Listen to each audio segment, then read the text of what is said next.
Hi everyone, again. Hey. So this is the other review we said we were going to do in the previous one, where Yep. Sometimes we do a couple videos a night and schedule them. Mhm. I'm the one that schedules them. Yeah. So they're about a week apart. Also, Ignore the noise. yeah, we've got Like visitors. we said in our last video, we've got family here. Mm-hmm. And you can hear the music. Yeah. Hopefully YouTube doesn't copyright this shit. You know they will. But they do it all the time. Yeah, fuckers. But anyway, so the next film we're going to be talking about, which was a Netflix original. Yeah, and it's a pretty good one. Oh man, that's putting it lightly. It's called The Irishman. Directed by Martin Scorsese, written by Steve Zalian, starring Robert De Niro, Al Pacino, Harvey Keitel, Joe Pesci, Ray Romano, Anna Paquin, Jesse Plemons. Like, there's so many freaking names in this thing. And this was a long gestating passion project of Scorsese, something he wanted to do since the late 90s, I think. I have no idea. And he eventually started getting it off the ground earlier in the decade, but the studio that was going to make it, Paramount, they had to abandon it because of the... Oh, yes, because of the production. CGI that they needed for... To de-age the actors, yes. So that Scorsese could create like a form of continuity throughout the movie. And Netflix was just like, hell yeah, I'll do it. Yeah. And we're glad they did, because, wow. Like, look, Scorsese has always been an accomplished filmmaker. He's one of our greatest. He's always directed great movies. Maybe even movies I might not be a fan of, but I can at least say they're well made. Mm-hmm. And it's amazing that this movie kind of exists.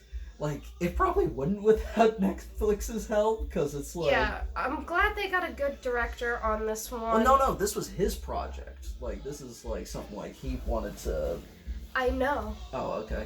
But I'm glad that they did it the way that they did, because I have a lot of problems with a lot of the Netflix originals. Mm-hmm. But this one, I don't have any problems with. I need to show you some good Netflix originals, because there are some which we are going to do a kind of review on the Sabrina Netflix originals. I actually wouldn't mind doing that. I know. Because that's a fun We're show. gonna. So there are some Netflix originals that I like, which The Irishman is one of them. Oh yeah, big time.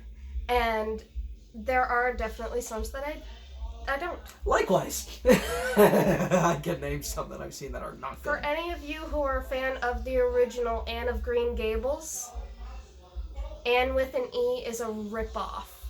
Thank you, Netflix. And I can think of some other Netflix originals that aren't particularly good either, like Bright. Do not convince me that is a good movie, Internet, because it ain't. But we're harsh critics when it comes to Netflix originals. Because a lot of them are crap. Like, there was one I heard that is like one of the worst you can imagine, like The Kissing Booth. I couldn't even bear to click on that one. You just saw the title and you were like, no. I know that's very judgmental, and I should try it before I judge it, but Netflix originals are mostly a miss. Yeah, not I a mean, hit. give them points for like greenlighting projects that probably studios wouldn't go for these days. Yes. But a lot of what they greenlight is garbage. Yeah, like they will actually copyright other movies or shows and call them Netflix originals because they'll cut a lot of the shit out. Mm-hmm. Like Anne with an E, they cut a lot of Anne of Green Gables to make that, and it is a copyrighted version. But about The Irishman, this was a passion project of Scorsese's, and it's about what, 3.5 hours long? Yeah, and it costs like $160 million, I think. So. But about 2 hours into it, you'll think. Wait, did only an hour pass by? Yeah. Because it's like it's so. You'll think that an hour or an hour and a half passed by, not 2 hours. And or it doesn't. and it doesn't even cross your mind because what this film is about is that it's about mafioso hitman Frank Sheeran, who was a guy who was like doing all sorts of jobs for the mafia, and he eventually kind of became a bit of buddies with Jimmy Hoffa. Well, he started out as like a meat runner. Yeah. For the mafia, and then he just met the right person And then booted him up in the ranks a little bit, and before you know it, he's way up in the ranks. Yeah, he's like one of the top hitmen and everything, and he's having... And there was a point in the show where it said that only 3 people have a specific ring that they show in that movie. And he was one of the ones that had it. Towards the end. Yeah, and it's like, it's one of those movies where it's like, I asked you this, have you seen any of Scorsese's other movies? And you seem to have vague memories of a couple you might have seen. I've had a very bad, I've had a very good upbringing thanks to my dad, but very bad memories thanks to some family members, so I blocked a lot out. Mm-hmm. A lot of movies included, plus I have almost 2,000 movies, so it's hard to remember all of them. But I asked you a couple, and you were like, yeah, I think I've seen Goodfellas and Gangs of New York and like a couple of those. They all sound very, very, very familiar to me. Mm-hmm. So if something sounds very, very familiar to me, then most likely I have seen it. I just need to re-see it to jog my memory. It's kind of like that one movie where at the very end of it, I see this one part, and I've seen this. Yeah, when we watched Interstellar, that was hilarious, because it's like, for a majority of it, you were acting like, I've never seen this before. All the way until the last half hour. And you were like, no, oh, wait a minute. The last 15 minutes, I was like, I've seen this before, haven't I? And then at the very end, I see this one scene where he's looking through the bookshelf, and I'm like, oh, yes, I have seen this! That's going to be forever a funny moment to me, because it's like, it was like one of those like, oh, okay. It had just been a very long time since I had seen it. But I can't say I've seen all of Scorsese's movies, because he has a very big back catalog, but it's like I looked on Letterboxd and it said I've seen 12 out of 25 of his films. Wow. And while I can't say that this is my absolute favorite Scorsese, that one goes to the Jesus movie he made back in the 80s with Willem Dafoe, Last Temptation of Christ, which I want to show you sometime, because that is an amazing film. This is definitely something that I think will go up there high as to being one of his best films, because... Yeah, and some of the movies that he really likes, really loves, I'm not a fan of, like Cold War. Yeah. So. But this was just something that we were both just kind of like absorbed in, and we had to split it up into 2 parts, because it's like... we started it a little too late in the evening. And we were both kind of feeling tired. So we had about an hour and 13 minutes left. Yeah. So then we had to just watch it the next day. And we did, and by the end of it, we were like, wow, that was a really great movie, even though we're both kind of depressed after that, the way that ended. Yeah. The way it ends is pretty much... Frank Sheeran is the last of his circle. Yeah. Like, the last of the higher-ups. And not only that, like, he's also a band. And yet he's still holding on to information that could free his soul, in a way. But he doesn't want to. Like, it would lift a burden off his shoulders, but he doesn't want to, because he's still living by that code. Mm-hmm. Which definitely shows dedication. Yeah, but... even though he's the last one, he's, in a way, honoring them by honoring the code. And it's like, it's just one of those movies that it's like, when, I've seen some of Scorsese's other mafioso movies, mm-hmm. and it's like, whenever he shows, like, it's like the rise and then the fall, it's all kind of consistently stylish. Like, even when things go wrong, things kind of have, like, this, like, kind of bravura about them, and just kind of, like, wow factor. Whereas this, it starts off with that stylishness, but then when you get to the downfall, none of, like, that is there. It's like, it feels completely stripped out, and it just feels so just, like, it's not there. Like, those other movies, those were the fantasies. This is the reality of that. Yeah. And in that kind of way, it makes it more devastating than even his other films. Like, I almost kind of like... People have kind of classified The Irishman in this kind of trilogy. Like, there's Goodfellas, Casino, and The Irishman, because they're all about rise and falls of, like, big-time gangsters. I would say Goodfellas is the fantasy. Casino is kind of like the in-between between fantasy and reality. And The Irishman is reality. I would definitely assume that it's reality because it gets a little depressing. Ugh, man. I mean, there's a lot of murders and a lot of swindling and a lot of bending rules and people just kind of going like, sorry man, like, but it's got to be done. Yeah. And oh my god, Frank Sheeran gets close to this one guy, Jimmy Hoffa. Yeah, Jimmy Hoffa, who, you know, like, he was part of the workers union. He was a big-time political figure way back in the day. Yeah. Played by Al Pacino. Yeah, and who's that other guy that plays Russ? Who was Russ again? Because there's a lot of characters in this movie. He was the one that helped him with his truck when he was a... that was Joe Pesci. Joe Pesci, okay. Yeah, because this is actually a movie that Joe Pesci, you know, it's like, has come out of retirement just to be in. Because Scorsese has worked with him so many times, and he was like, come on, man. Alright, so Joe Pesci plays Russ, and who plays what? Jimmy Hoffa? Sheeran? Yeah. Robert De Niro. Yeah, and Jimmy Hoffa is played by... Al Pacino. Okay, so those three are pretty much best buds. Mm-hmm. And Russ, or Russell, he is the man that gets shit done. Mm-hmm. You need something, you go to him. Mm-hmm. You need someone killed, you ask his permission, that kind of a thing. And he's a very respectful figure. Like, he's... God. He's like, just like, so old man. Quiet, so straightforward. So... An old man will literally beat the crap out of his son for not... respecting him. Yeah. Yeah. We see a small demonstration of that when it's, a jewelry store? I think so. No, it wasn't I think... They were talking about a spoon. Maybe. A baby spoon. It was for wedding gifts. I know that scene, like, when Sheeran grabs the guy out of the store and just, like... That's because the owner of the store pushed his daughter. But, when someone disrespects Russ, there's no going back. Yeah.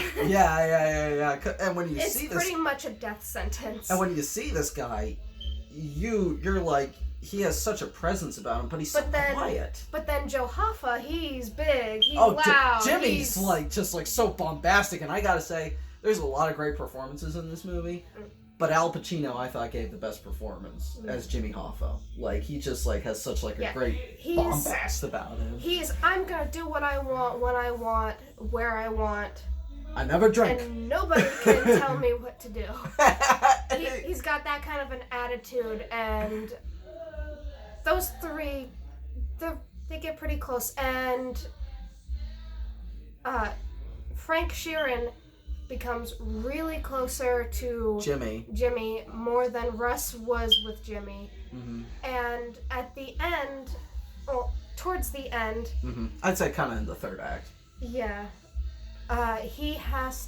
Russ tries to arrange it so that Frank can help Jimmy in the end. Because he talked to other gangsters about their frustrations that respect. Their frustrations with Jimmy, because it's like Jimmy was just so... Here's a gist. Give me this respect of letting us do this. And with respect, they say go ahead. Mm-hmm. And they prep everything for Russ, and they go on a drive, and Frank Sheeran actually goes on an plane ride. Yeah, and it's like just the events that happen. And you can see the regret. And oh my God, how am I gonna do this? That's another thing. Kind of look on his face. That's another thing that's great about this movie is that there's a lot of dialogue in it. But a lot of the power, a lot of the emotional power that comes from the movie is just in people's facial expressions and the things that they don't say. Yeah. Like with his daughter, what was it, Peggy? Yes. she doesn't hardly talks throughout the entire but the thing. looks she has in the whole movie. She's young, but she knew exactly what her dad was doing. And after Jimmy Hoffa disappears, she no longer talks or sees her father, which is Frank Sheeran, but all the other kids do. And it was just like one of those, like, you know, if there was a dumb controversy. It's like one of those, they knew all along what was going on, but nobody in the family talked about it.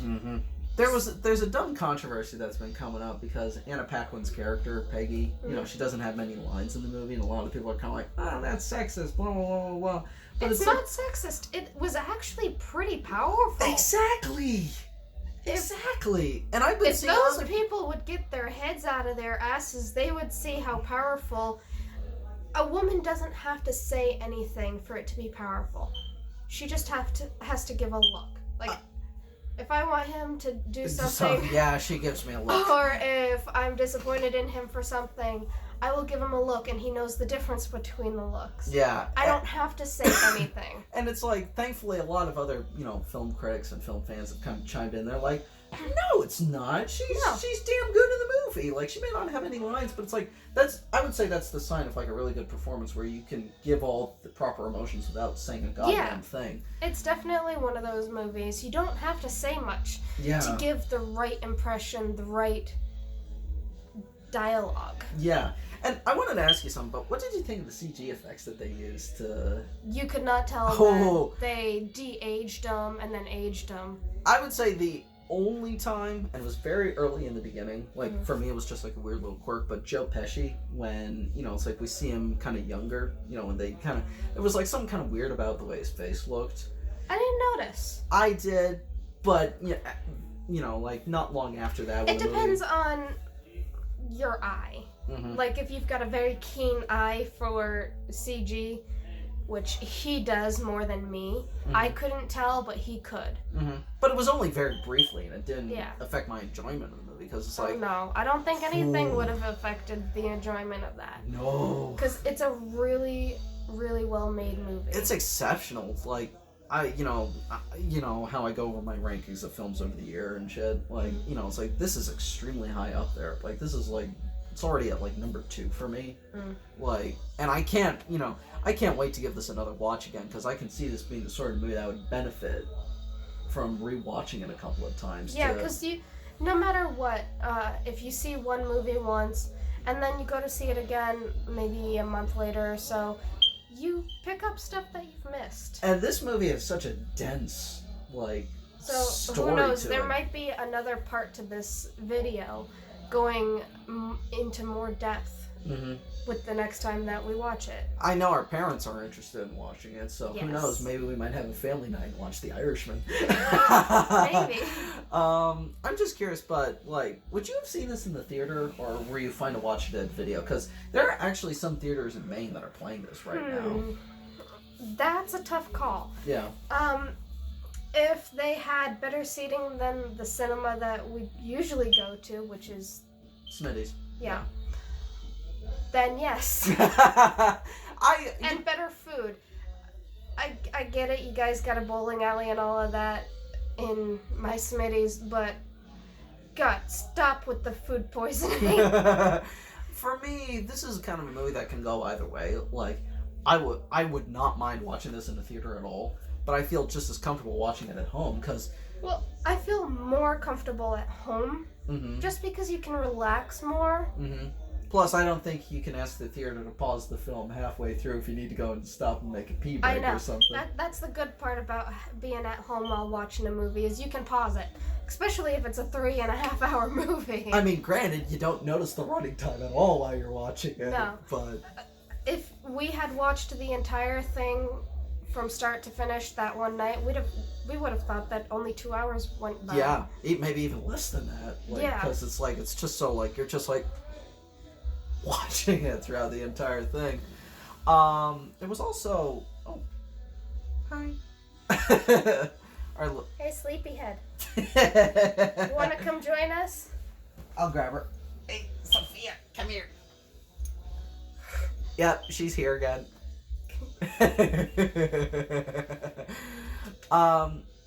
You know what's something I hope that happens for this movie? What?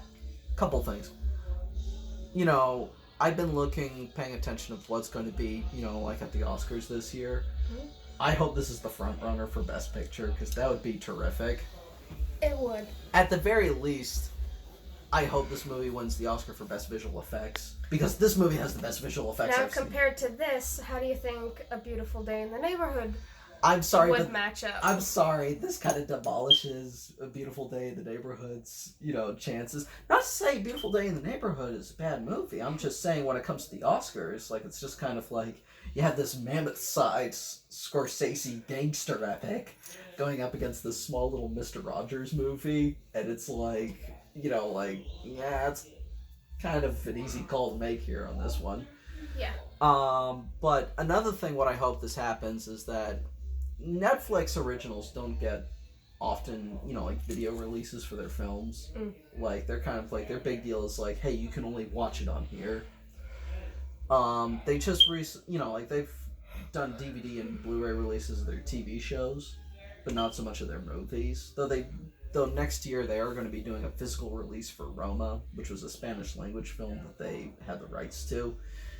I hope by some chance The Irishman gets that same kind of privilege, because if someone were to tell me, hey, I've got a high quality disc of this, a Blu-ray that you can purchase with tons of extras and great audio and yada yada yada. It would be a great movie to own.